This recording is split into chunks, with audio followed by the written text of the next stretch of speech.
नमस्कार दोस्तों। Study our में आज हमारा टॉपिक है अमेरिका की मशहूर कवयित्री एमिली डिकिंसन की poem because I could not stop for death. ये एक पूरा सेंटेंस की तरह है। दरअसल जिस समय डिकिंसन लिखती थी उस समय सारी पोएम्स को टाइटल नहीं दिए जाते थे, शीर्षक नहीं दिए जाते थे, पेज वाइज पेज उन्होंने लिखे थे। तो जब इन पोएम्स को पब्लिकेशन में डाला गया, पब्लिश किया गया, तो जो पहली लाइन है जिस पोएम की वही उसका टाइटल बना दिया गया। खैर, तो ये जो पोएम उन्होंने लिखी है इसका एक्सप्लेन करने के पहले थोड़ी सी हम बात एमिली डिकिंसन के जीवन के बारे में और उनके साहित्यिक योगदान यानी कि लिटरेरी कंट्रीब्यूशन के बारे में कर लेते हैं, ताकि हमें जो इनकी पोएम है उसका बैकग्राउंड और उसके पीछे भाव ज़्यादा आसानी से समझ में आ सके। एमिली डिकिंसन 1830 में पैदा हुई थी। अमेरिका के मैसाचुसेट्स जगह है, वहाँ एक एमहर्स्ट करके एक स्थान है। वहाँ दिसंबर 10, 1830 में इनका जन्म हुआ था और 55 साल की उम्र में 1886 में 10 मई को मैसाचुसेट्स के एमहर्स्ट में ही इनका निधन हो गया था। इन्हें अमेरिका की जो साहित्यिक इतिहास है, पोएम लिखने का जो हिस्ट्री है, इसमें अमेरिका के दो प्रमुख कवियों में एक माना जाता है और पूरे जीवन काल में इन्होंने लगभग 1800 कविताएं लिखी होंगी। इसके बावजूद, इतना ज़्यादा लेखन करने के बावजूद, इनको कोई जानता नहीं था।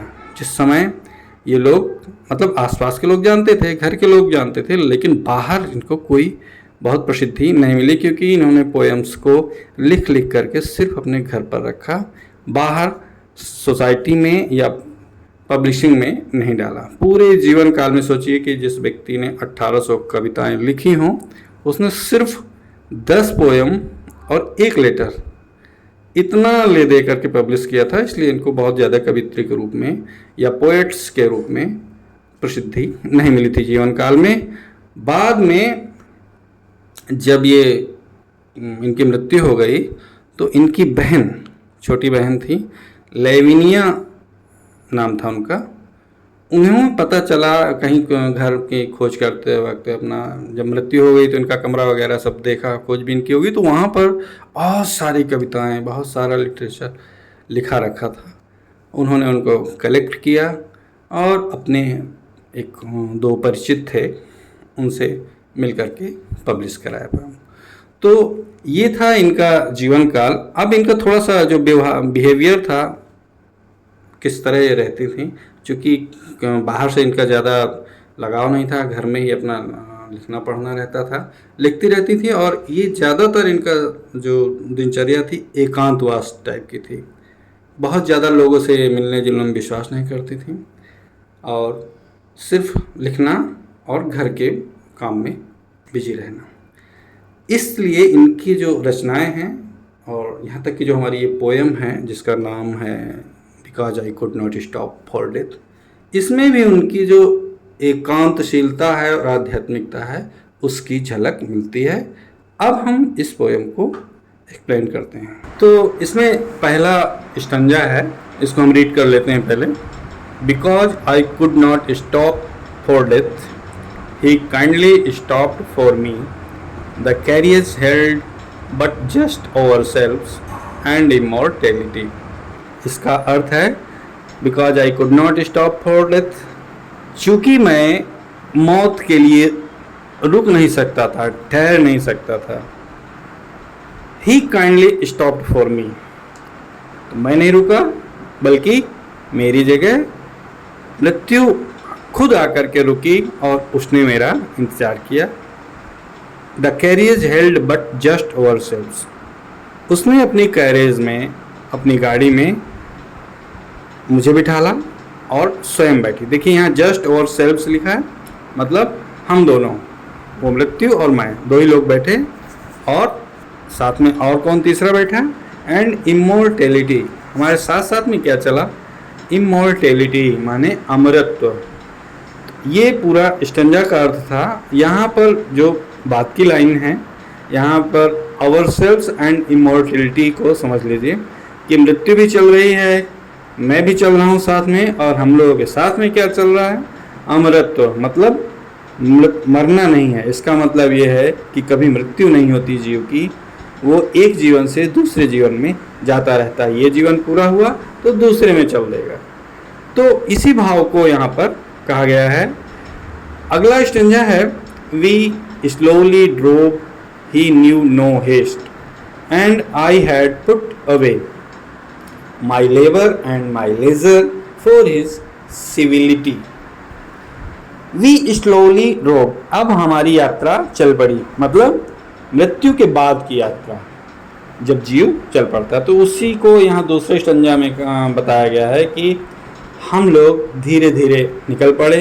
ही न्यू नो हेस्ट, मतलब हेस्ट मीन्स जल्दबाजी, नो हेस्ट माने जल्दबाजी नहीं थी, उसे भी कोई जल्दबाजी नहीं थी। And I had put away, और मुझे भी कोई जल्दबाजी भी नहीं थी। एंड पुट अवे, मैंने भी बिल्कुल से खाली समय मतलब फुर्सत, और किसी भी तरह का बंधन, किसी भी तरह का और कोई काम नहीं पड़ रखा। क्यों? क्योंकि वो मेरे लिए रुका है। तो फॉर हिज सिविलिटी, उसकी जो शिष्टता थी, शिष्टाचार था जो मेरे लिए रुकी थी, उसने मेरे प्रति इतना सहृदयता अपनाई थी, इसलिए मैंने भी अपने सारे काम धंधे छोड़कर, देखिए माई लेबर एंड माई लेजर, मतलब अपना कोई काम या अपना आराम कुछ भी बचा के नहीं रखा, और सब कुछ छोड़ करके मैं भी उसके साथ में चल पड़ा। अब इसमें इसका मतलब, आध्यात्मिक मतलब ये है कि हम जब इस जीवन से मृत्यु के बाद भी हम रुक नहीं सकते, किसी भी तरह का कुछ भी हम लेके नहीं जा पाते। हाँ, जैसा कि कहते हैं कि हाथ पसारे मुट्ठी बांधे आया था, हाथ पसारे जाए। ये हिंदी साहित्य की एक मुहावरा है। तो वही अर्थ यहाँ है कि मृत्यु आती है तो हमें अपना सब कुछ छोड़ करके चल देना पड़ता है। अब तीसरा स्टंजा है, we passed the school where children strove, हम लोग निकले। अब देखिए दूसरा जीवन शुरू हो रहा है। ये कवि अपनी कवित्री जो हैं अपने इसी जीवन में अनुमान लगा रहे हैं कि आगे क्या होता है। उनका ये मानना है कि इस जीवन के बाद फिर कोई जीवन चालू हो जाता है, हम कहीं भी रुकता नहीं है ये जीवन। जो इस पहली लाइन में ही जो इसका शीर्षक है, जो फर्स्ट लाइन है, because I could not stop for death, ये इस पूरी कविता का एक सत्य है कि जीवन कभी भी रुकता नहीं है। यहाँ से चला, यहाँ से हमारी जब पारी पूरी हुई होती है तो अगले जीवन की तरफ चल देते हैं। तो चौथा स्टंजा में क्या है, बी पास्ट द स्कूल, मतलब जो नया जीवन मिला है, जो नया सफ़र चला है, उसमें फिर से उसी तरह पहले बचपन आता है, फिर युवा अवस्था आती है, और फिर लास्ट में वृद्धापन आता है, और फिर अंत में जा कर के हम फिर से मृत्यु रहती है। तो उसी को यहाँ पर फिर नए सिरे समझाया है कि we passed the school where children strove, मतलब हम स्कूल की तरफ से गुजरे जहाँ पर बच्चे अपनी मस्ती कर रहे थे, कुछ अपना काम कर रहे थे। कब? एट रिसेस, जो छुट्टी का समय होता है, बीच में मध्यांतर होता है ना बच्चों का पढ़ाई के बीच में, इन द रिंग, गोला बना करके। ये इसका इन दोनों लाइनों का सीधा सीधा मतलब ये है कि फिर से हमें बचपन से होके गुजरना है। फिर we passes the fields of gazing grain, ये जो है हमारा, जो हमारी युवा अवस्था, जब हमारी काम जिम्मेदारियों की अवस्था आती है, we pass the fields of, जब हमारे काम करने का उसको प्रकट करता है। जैसे we passed the fields of gazing grain, हम कहाँ से गुजरे? खेतों से होकर के गुजरे, और वहाँ पर गेजिंग ग्रेन, फसलें जो है खड़ी हमें देख रही थी। खड़ी देख रही थी मतलब पूरा खेती बाड़ी का काम हो रहा था। तो ये हमारी जो सेकंड अवस्था होती है जीवन की, वो उसका प्रतीक यहाँ पर थर्ड लाइन में कहा गया है। और लास्ट में we pass the setting sun, ये हमारा बुढ़ापा, सेटिंग सन, ढलता हुआ सूरज। We passed the setting sun, हम ढलते हुए सूरज के बगल से गुजरे, मतलब जीवन भी हमारा ढलता है। अब उस चीज को यहाँ पर, जो जीवन की तृतीय अवस्था होती है, तीसरी अवस्था बुढ़ापे की, उसको यहाँ पर इस सन के रूप में या सूरज के माध्यम से बताया गया है। जब आते हैं हम चौथा स्टंजा पर, इसमें है और rather he passed us the dews drew quivering and chill for only gossamer my gown my tippet only tulle. अब देखिए, ये जो अवस्था ढलने की बात थी, उसके बाद अब आएगी रात, ठीक है। अब रात में क्या होता है, चूँकि ये अमेरिका में लिख रही हैं और इंग्लिश इनके जो इनका खुद का वो है, वंश है, वो अंग्रेज है, तो इनके जीवन काल में या इनके वहाँ जो लास्ट में मौसम आता है वो बहुत ठंडा होता है, तो रात को बड़ी ठंड होती है, उसको यहाँ शो कर रहा है। अब जीवन के रूप में भी जो अंतिम अवस्था होती है, आदमी फिर चलने लायक नहीं रहता और उसमें मतलब शरीर उसका साथ नहीं देता है, उसको प्रकट किया है और रेदर ही पास्ट अवे सेटिंग सन। जो पिछली लाइन थी उसी को दोबारा कहा है कि हम क्या गुजरे। देखिए, और रेदर तब यूज किया जाता है जब किसी बात को दोबारा से कुछ स्पष्ट करना हो। तो हम सूरज के पास से हम नहीं गुजरे, बल्कि सूरज गुजर गया हमारे बगल से, मतलब हमारा कोई अधिकार नहीं है जीवन पर। जीवन चलता जाएगा, जीवन बचपन से या जवानी की तरफ गया, जवानी से वृद्धावस्था की तरफ गया, वृद्धावस्था से फिर निष्क्रियता की तरफ गया जाएगा और निष्क्रियता के बाद में फिर मृत्यु की तरफ जाएगा। तो ये जो निष्क्रियता मतलब ये वृद्धावस्था के बाद की जो कहानी है, और रेदर ही पास्ट अस, बल्कि वो जो अवस्था या वो सूरज हमारे बगल से गुजर गया। द ड्यूज ड्रू क्यूरिंग, जो ओस गिर रही थी, ड्रू क्यूरिंग, उससे कपकपी का माहौल, जो वातावरण था उसमें कपकपी जैसी स्थिति बन रही थी। एंड चिल, और बड़ा ठंडा, मतलब अब जीवन में कोई उत्साह नहीं बचा है, इस चीज़ को यहाँ डिनोट किया है। For only gossamer my gown my tippet only tulle. ऐसा सब क्यों था? अगर एक सामान्य मनुष्य के रूप में इसको लेते हैं तो चूँकि मैंने एक गोशैमर, एक पतला झीना सा कपड़ा पहन रखा था, जो मेरा गाउन था वो बहुत पतला सा था, जो मेरा टिपेट, जो मेरा दुपट्टा, दुपट्टा क्या, जो गले में डालने वाला आपका जैसे गमछा कहते हैं, या दुपट्टा उसको मफलर बोल देते, वहाँ पर यूज होता है, गर्म कपड़ा होता है, लेकिन वो भी पतला था। तो दोनों चूँकि पतले थे तो इसलिए कपकपी की स्थिति आ गई। यहाँ भी यह है जो जीवन का तीसरा स्टेज है, तीसरा चरण है, जब हम कुछ करने लायक नहीं होते हैं, हाँ, उस समय की अवस्था को व्यक्त किया है। लास्ट में We paused before a house that seemed swelling on the ground. The roof was scarcely visible, the cornice in the ground. We passed before a house that seemed. जब इतनी कमज़ोर हम असहाय हो गए, देखिए यहाँ सब कुछ कम कम करके दिया गया कि सब कुछ हमारा, हम काँप रहे हैं, मतलब हम बिल्कुल से निष्क्रिय हो गए, असहाय हो गए हैं। पतला झीना मतलब हमारी कार्य क्षमता बिल्कुल से कम हो गई है, हम कुछ कर नहीं पाते हैं, अब जो जैसा माहौल दिखता है उसी के हिसाब से अपना जीवन गुजारते हैं लास्ट में। लेकिन अब जब इस निष्क्रियता के बाद क्या स्थिति आएगी? Be passed before a house, हम रुकी, ये मृत्यु और वो अमृत्व कहाँ रुकते हैं? एक हाउस के पास में, एक घर के पास में। और घर कैसा है? बहुत छोटा सा, seemed swelling of the ground. वो घर भी ऐसा लग रहा है जैसे ज़मीन में कोई थोड़ा सा उभार आ गया है। ये जो है, ये जो दो लाइन है, ये लास्ट में मृत्यु के बाद क्या होता है, दफना दिया जाता है। अंग्रेज़ों में ये परंपरा है कि जीवन जब कोई व्यक्ति मर जाता है तो उसको दफना दिया जाता है और उसकी एक कब्र बना दी जाती है। वो कब्र ज़मीन से लगी हुई होती है, थोड़ा सा ऊंची होती है।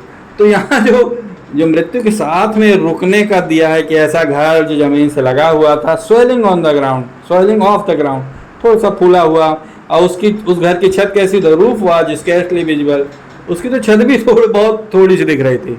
आपने देखा होगा कि जो कब्र होती है उसमें ऊपर का जो हिस्सा होता है वो भी थोड़ा सा होता है, थोड़ी सी ऊंचाई होती है, थोड़ी सी मोटाई होती है छत में, तो रूफ वाज स्कैर्सली, उसकी तो छत भी थोड़ी सी दिख रही थी। और the cornice in the ground, और जो जमीन से थोड़ा सा वह मुंडेर की तरह उठा करके बना दिया जाता है। बीच में आप देखते होंगे कि बीच में थोड़ा सा उठा करके और ढाल दे दिया जाता है। तो ये जो अवस्था है, ये चौथा जो मिशंजा है, ये किस बात का बता रहा है कि लास्ट में हमको कब्र में ही जाना है। सिंस देन, अब अंतिम मिशंजा है, since then tis centuries and yet feels shorter than the day I first surmised the horses' heads were towards eternity। Last संज्ञा है। अब देखिए वो जीवन भी वहाँ जा करके, कहाँ विश्राम लिया जा करके, कब्र में। since then tis centuries and yet feels shorter than the day I first surmised the horses' heads were towards eternity। वो जीवन भी जाकर के कब्र में ठहरा, ये जीवन जाकर भी कब्र में ठहरा, लेकिन ठहर नहीं पाया। ये सिर्फ हमारे देखने के लिए था। वास्तविकता में इसे कहीं ठहरना नहीं है, क्योंकि हमारे साथ साथ क्या चल रहा है, इटर्निटी, अमरता हमारे साथ साथ चल रही है। हमें मरना तो है ही नहीं, हमें जो दिख रहा है वो अलग है, उसके बाद फिर वो जीवन नया चल देना। तो तब से देखिए ये जीवन पूरा हुआ, वो जीवन पूरा हुआ, वहाँ से सिंस देन, वहाँ से जब कब्र में जाने के बाद भी 30 सेंचुरीज, सदियों गुजर गए, सदियों, सैकड़ों साल, हजारों साल, and yet feels shorter than the day I first surmised the horses' heads। I first surmised the horses' heads। वहाँ जब वो जीवन पूरा हुआ तब मुझे पहली बार सरमाइश्ड, पता चला, ओहो द हॉर्सेज हेड्स, ये हॉर्सेस तो हेड्स, ये तो इनका मुख हमेशा चलने में ही रहेगा, ये हमेशा चलते ही रहेंगे, वेयर टुवार्ड्स इटर्निटी, ये तो अमरता की तरफ जाते ही रहेंगे, इन्हें रुकना नहीं है। और तब से लेके आज तक, जब से मुझे पता चला तब से लेके आज तक, फील्स, सेकंड लाइन में है, feels shorter than a day, ऐसा लग रहा है कि एक दिन भी अभी पूरा नहीं हुआ है। ये इसका अंतिम स्टंजा था। सबका एक ही सार है, एजेंस यही है इस पोयम का, कि जिसको हम थीम बोलते हैं, मैसेज यही है कि जीवन अमर है, जीव अमर है, वो कभी भी मरता नहीं है, अवस्थाएं के हिस्से वो हर अवस्था से गुजरता है, और जब ये यहाँ की सारी अवस्थाएं पूरी कर लेता है तो फिर से एक नया जीवन शुरू कर देता है। मृत्यु आकर के बीच में उससे मिल जाती है, और इसी मृत्यु के मिलन से ही जीवन की शुरुआत और अंत का पॉइंट बन जाता है। बस मृत्यु की इतनी ही भूमिका है कि एक जीवन का अंत और दूसरे जीवन की शुरुआत, फिर दूसरे जीवन का अंत, तीसरे जीवन, हर जंक्शन में मृत्यु आएगी और वो नए जीवन के लिए फिर से राह खुलेगी, और हम ऐसे ही अमरता की ओर बढ़ते चले जाते हैं। हमेशा अमर रहता है जीवन। धन्यवाद। और कुछ नहीं बोलो, अच्छा लगे तो बोलो, जाने दो यार, बोलो अच्छा लगे तो पब्लिश भी नहीं हुआ अभी। हाँ अभी पब्लिश तो बोलो, तो डालेंगे ना उसमें, बोलो अच्छा लगे तो बोलो। तो दोस्तों ये हुई हमारी पोयम एमिली डिकिंसन की, because I could not stop for death. इसका एक्सप्लेनेशन, इसकी व्याख्या और इसका मतलब, और एमिली डिकिंसन के बारे में जो हमने थोड़ा उनके जीवन का जो परिचय दिया, ये अगर आपको समझ में आया हो, अच्छा लगा हो, तो इसको लाइक करिए, शेयर करिए, और फटाफट सब्सक्राइब कर लीजिए, ताकि आगे जब हम इस तरह के टॉपिक जो इंग्लिश से या इंग्लिश के कठिन टॉपिक हैं उनको एक्सप्लेन करें तो वो आपको तुरंत मिल जाए। धन्यवाद।